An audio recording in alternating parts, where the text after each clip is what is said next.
Сафин Арсланбек. Мен Кыргыз Республикасынын гражданинимин.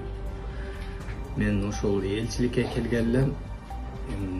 Регистрацияны продление кылайын десем, сен Чорныйда келсең сага болбойт продление деген үчүн элчиликке келген элем.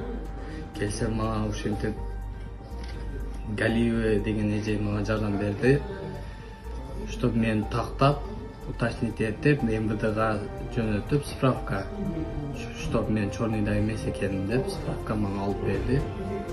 Ошол Галиева эжеге рахмат чоң рахмат. Ассаламу алейкум, кыргыз элим. Биздин кыргыздар элчиликтен жакшы иштеп атышыптыр, Кудайга шүгүр. Кичине туура эмес жолго басып алды элек. Ушу посольстводон келип, жардам берип, ар убагында иштешип, кыйла жардам беришип, туура эмес жолго басып алдым эле, ушу куткарып кетип атышат. Кыргыз элине ушу посольстводо иштеп аткан байкелер, эжелер, посольствонун элчисине чоң ыраазычылыгымды билдирем. Ар дайым ден болсун, бар болсун. Ошо ыраазымын баарына.